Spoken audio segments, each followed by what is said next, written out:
नमस्कार दोस्तों, स्वागत करते हैं आपका हमारे चैनल में। और आज हम डिस्कस करेंगे आपसे एग्रीकल्चर के बारे में। अलग अलग पार्ट में एग्रीकल्चर को कैसे डिफाइन करते हैं, और उसके बाद ये भी डिस्कस करेंगे कि किन किन एरियाज़ में किस टाइप की एग्रीकल्चर बेसिकली देखने को मिलती है। शुरुआत करेंगे हम सबसिस्टेंस एग्रीकल्चर से। सबसिस्टेंस एग्रीकल्चर एक टाइप की फार्मिंग होती है जिसमें कि वहाँ पे जितनी भी एरिया हमारे पास होती है उसको सबको कंज्यूम कर लेते हैं हम। ठीक है, तो सबसिस्टेंस एग्रीकल्चर में कोई भी एरिया खाली नहीं जाती, उसमें कुछ ना कुछ हम प्रोडक्शन करते जरूर हैं। इसको दो पार्ट में डिवाइड कर सकते हैं। एक आपका प्रिमिटिव सबसिस्टेंस एग्रीकल्चर, दूसरा आपका इंटेंसिव सबसिस्टेंस एग्रीकल्चर होता है। तो शुरुआत करेंगे प्रिमिटिव सबसिस्टेंस एग्रीकल्चर से। इसको widely practised by many tribes and tropic of Africa, South Central America, और also called the shifting agriculture and cultivation. कहने का मतलब क्या है पता है कि जो प्रिमिटिव सबसिस्टेंस एग्रीकल्चर है वो वाइडली आपका जो ट्राइब एरियाज़ हैं, जैसे कि अफ्रीका हो गया, उसके अलावा आपका साउथ सेंट्रल अमेरिका हो गया, तो वहाँ पे देखने को मिलता है। ठीक है, तो एरिया की बात ये हो गई। अब बात करते हैं कि इसको शिफ्टिंग एग्रीकल्चर के नाम से भी जानते हैं। यहाँ से ये समझ में आता है कि मतलब 3 से 5 साल के आसपास तक किसी के एक पर्टिकुलर ज़मीन पे खेती करते हैं, उसके बाद दूसरे ज़मीन पे चले जाते हैं। इसको एक और नाम से भी पुकारते हैं जिसको स्लैश एंड बर्न एग्रीकल्चर के नाम से जानते हैं। एक्चुअली क्या होता है कि वो ज़मीन की जो उर्वरकता होती है, फर्टिलिटी होती है, वो कम होती जाती है, समय के साथ कम होती है, इसलिए उसको हम चेंज कर देते हैं। अब इसमें एक अच्छी बात क्या पता है, अच्छी बात कर लीजिए या फिर इंटरेस्टिंग बात है जो कि एग्जाम के लिहाज से महत्वपूर्ण है, वो ये है कि इसके नाम अलग अलग जगह पे अलग अलग होते हैं। जैसे कि नॉर्थ ईस्ट ऑफ इंडिया में अगर बात करें तो इसको झूमिंग कहते हैं, झूमिंग एग्रीकल्चर का टाइप कहते हैं। इसी तरीके से इसको मिल्पा नाम से जाना जाता है सेंट्रल अमेरिका में। इसी तरीके से आपका लडांग, LADANG के नाम से जाना जाता है इंडोनेशिया और मलेशिया में।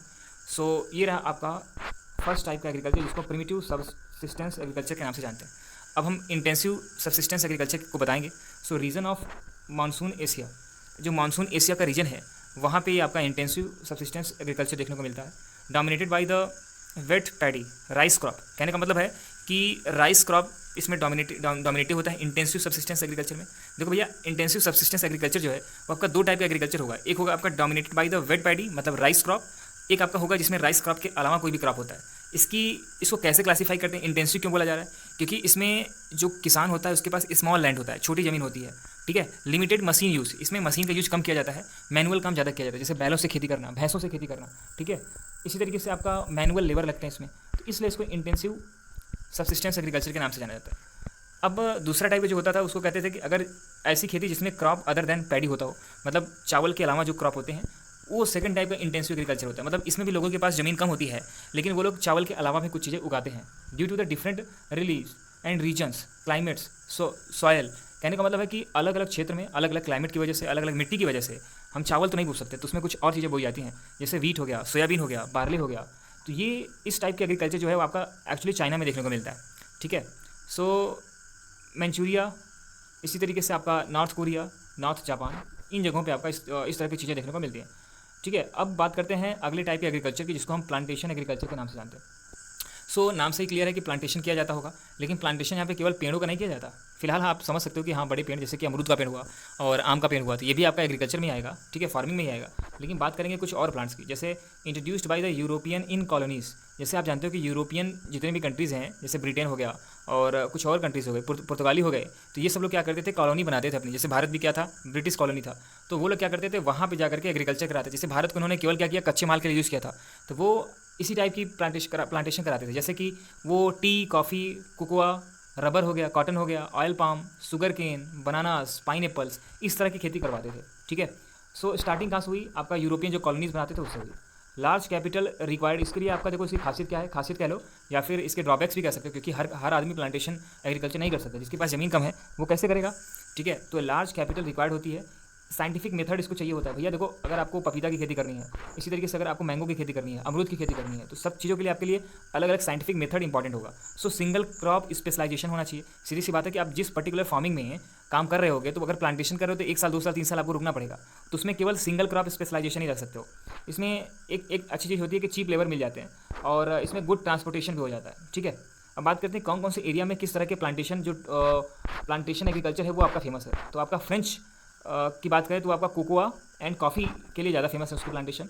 इसी तरीके से आपका प्लांटेशन जो है वो आपका वेस्ट अफ्रीका में भी फेमस है। रबर के प्लांटेशन के लिए मलेशिया फेमस है। शुगर केन के लिए आपका वेस्ट इंडीज़ फेमस है, शुरुआत में वहीं पे किया जाता था, बाद में पूरे विश्व में फैल गया। कोकोनट और शुगर केन के लिए आपका फिलीपींस आपका ज़्यादा फेमस है।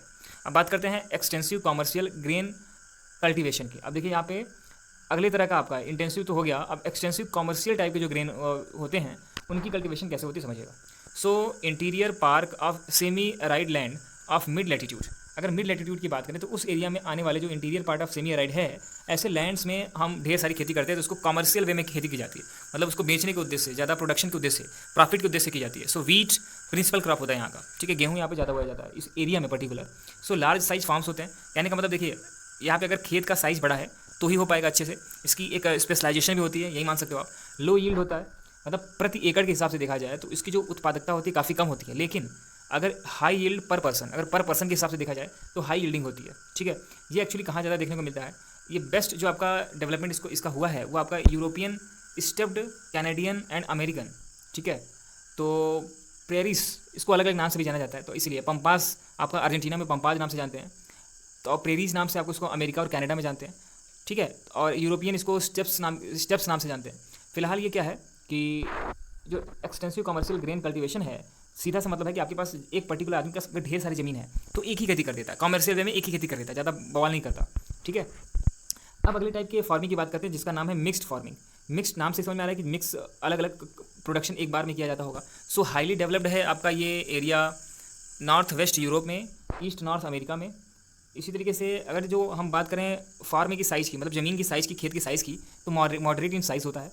क्रॉप रोटेशन इसमें अच्छी तरीके से होता है, जैसे कि आपने अगर कोई प्रोडक्ट ABCD बोया था तो अगले साल इसको आप मतलब रिपीट नहीं करोगे, आपके पास अपॉर्चुनिटी होती है कि आप दूसरे प्रोडक्ट को भी ट्राई कर सकते हो। इससे क्या होता है कि जो सॉइल की फर्टिलिटी होती है वो मेंटेन रहती है। High capital machine and chemical fertilisers, इसमें हम मिक्स्ड फार्मिंग में ज़्यादा इन्वेस्टमेंट भी करते हैं और इसमें केमिकल फर्टिलाइजर और मशीनरी का यूज़ करते हैं, जैसे ट्रैक्टर का यूज़ करते हैं, इसी तरीके से काटने के लिए हार्वेस्टर का यूज़ करते हैं, पंपिंग सेट का यूज़ करते हैं, और सिंचाई के लिए हम प्रॉपर इरीगेशन के लिए सिस्टम्स लगाते हैं। अब अगले टाइप की फार्मिंग आती है जिसे हम डेयरी फार्मिंग के नाम से जानते हैं। तो डेयरी फार्मिंग में क्या होता है कि हाईली कैपिटल इंटेंसिव, अगर इसमें कैपिटल की मांग जो होती है, इसमें शुरुआत में जो पूंजी लगाने की बात होती है बहुत ज़्यादा होती है, क्योंकि आप एक अच्छे नस्ल की गाय रखोगे, भैंस रखोगे, तो उसके लिए आपको कितना पैसे खर्च करने पड़ेंगे, उसके बाद उनको खाने की व्यवस्था करनी पड़ेगी, अलग अलग तरह के उनके लिए पोषक आहार लाने पड़ेंगे, ठीक है।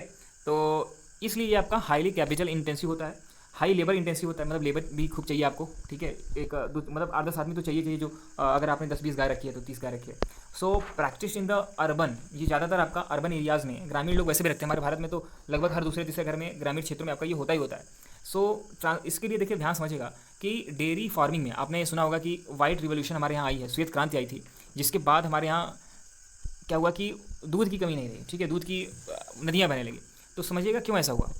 ये फैक्टर डिपेंड करता है ट्रांसपोर्टेशन पे। अगर ट्रांसपोर्टेशन अच्छा है तो जैसे गांव से दूध पैदा हुआ वो सीधा ट्रांसपोर्ट होकर के शहर में चला जाएगा, उसको रिफाइन कर दिया जाएगा, उसको चेंज कर दिया जाएगा पनीर के फॉर्म में, या फिर क्रीम उसका निकाल करके उसको घी के फॉर्म में कन्वर्ट कर दिया जाएगा, अलग अलग तरीके से। इसी तरीके से रेफ्रिजरेशन आने से उसकी एज जो लाइफ साइकिल है वो बढ़ गई। इसी तरीके से पास्चराइजेशन प्रोसेस, जब आपका कुछ केमिकल उसमें प्रोसेसिंग की जाती है तो भी उसका लाइफ ऑफ ड्यूरेशन बढ़ जाता है। इसी तरीके से ड्यूरेशन ऑफ स्टोरेज बढ़ने की वजह से आपका डेयरी फार्मिंग में एक नई क्रांति आई है। अब 3 मेन रीजन बताऊंगा डेयरी फार्मिंग को लेकर के। रीजन का मतलब समझ रहे हो, रीजन वो वाला रीजन नहीं कि कारण वाला, रीजन मतलब क्षेत्र जहाँ पे डेयरी फार्मिंग स्टार्ट हुई, अब तो पूरे विश्व में लगभग की जाती है। तो नॉर्थ वेस्ट यूरोप में, सेकंड कनाडा में, थर्ड आपका साउथ ईस्ट ऑस्ट्रेलिया में, न्यूजीलैंड में और तस्मानिया में। ये कुछ ऐसे एरिया थे जो स्टार्टिंग में डेयरी फार्मिंग में काफ़ी आगे थे, आज भी आगे हैं, लेकिन अब जैसे हमारा इंडिया ही हो गया तो वो यहाँ पे दुग्ध उत्पादन ठीक ठाक होता है। अब बात करते हैं मेडिटेरेनियन एग्रीकल्चर। एक्चुअली ये एक मेडिटेरेनियन जो सी है उसके आसपास के लोग जिस तरह के कमर्शियल एग्रीकल्चर करते हैं वो एक्चुअली में एग्जांपल देने वाला है, इसीलिए इसको हमने यहाँ पे शामिल किया है। सो कंट्रीज इधर side of the Mediterranean Sea and north of Africa, जो नॉर्थ अफ्रीका का रीजन है, और अगर बात करें हम मेडिटेरेनियन सी के दोनों तरफ या फिर कह सकते हैं उसके आसपास का जो एरिया है उसमें जिस तरह के एक पर्टिकुलर टाइप की एग्रीकल्चर की जाती है उसको हम मेडिटेरेनियन एग्रीकल्चर के नाम से जानते हैं। इसमें आपका विटीकल्चर, जिसको ग्रेप्स कल्टीवेशन कहते हैं, ठीक है, क्योंकि वहाँ पे वाइन वगैरह हाई क्वालिटी की बनाई जाती हैं, तो उस पर ये लोग ज़्यादा ध्यान देते हैं, तो इसलिए इसको पर्टिकुलर एग्रीकल्चर का नाम दिया गया, ठीक है। अब अगले टाइप के एग्रीकल्चर की बात करते हैं, उसको हम बोलेंगे मार्केट गार्डनिंग एंड हॉर्टिकल्चर। तो यहाँ पे नाम से क्लियर है कि हाई वैल्यू क्रॉप होती है ये, इसकी वैल्यू को काफ़ी अच्छी खासी होती है, जैसे फ्रूट्स हो गया, वेजिटेबल्स हो गया, फ्लावर्स हो गया, तो इन सब चीज़ों का हम क्या करते हैं, कल्टीवेशन करते हैं, तो इसको हम इस पर्टिकुलर टाइप ऑफ फार्मिंग में रखते हैं, ठीक है। सो नीदरलैंड में स्पेशलाइज्ड है फ्लावर के लिए, फ्लावर के लिए, वेजिटेबल के लिए। अब अगर मान लीजिए किसी भी क्षेत्र में केवल वेजिटेबल फार्मिंग होती है तो उसको हम ट्रक फार्मिंग कहते हैं। ये अजीब नाम लगेगा लेकिन एग्जाम्पल याद रखो, क्योंकि एग्जामिनेशन में डायरेक्ट पूछता है, तो उसमें ये ना हो यार कि हमने ये पढ़ लिया होता, काश अगर हमने पढ़ लिया होता तो आज ऐसा ना होता, ठीक है। So other type of farming की बात करें तो अब देखिए फार्मिंग को डिफाइन करने का कुछ पैरामीटर होना चाहिए कि नहीं होना चाहिए। तो यहाँ पे कैरेक्टरिस्टिक कुछ चेंज है, जैसे कि अब हम यहाँ पे एक कितने लोग मिल करके खेती करते हैं उस हिसाब से इसको डिवाइड करेंगे। तो पहला तो हो गया इंडिविजुअल खेती करते हैं लोग। अगर मान लीजिए कोई ऐसी सोसाइटी जहाँ पे केवल थोड़ा थोड़ा ज़मीन है सबके पास, तो वो पता चला कि एक छोटा सा आदमी जिसके पास दो दो बीघे खेत है, 1 बीघा खेत है, वो आदमी ट्रैक्टर लगा लिया, आपका हार्वेस्टर लगा लिया, तो कोई फायदा होगा? नहीं होगा। तो उस जगह पे ये आपका कॉपरेटिव टाइप की फार्मिंग ज़्यादा इंपॉर्टेंट हो जाती है। यहाँ पे लोग क्या करते हैं कि ग्रुप ऑफ फार्मर्स जो होते हैं वे एक कॉपरेटिव सोसाइटी फॉर्म करते हैं, वो मिल करके एक ही खेती करते हैं, और जो भी आपका प्रॉफिट आता है उसको शेयर डिवाइड कर लेते हैं। समझ में आया क्या? अब लास्ट टाइप की फार्मिंग का डिस्कशन करेंगे जिसको कलेक्टिव फार्मिंग करते हैं। तो आपको थोड़ा सा अजीब लगेगा कि कॉपरेटिव फार्मिंग और कलेक्टिव फार्मिंग डिफरेंस क्या है।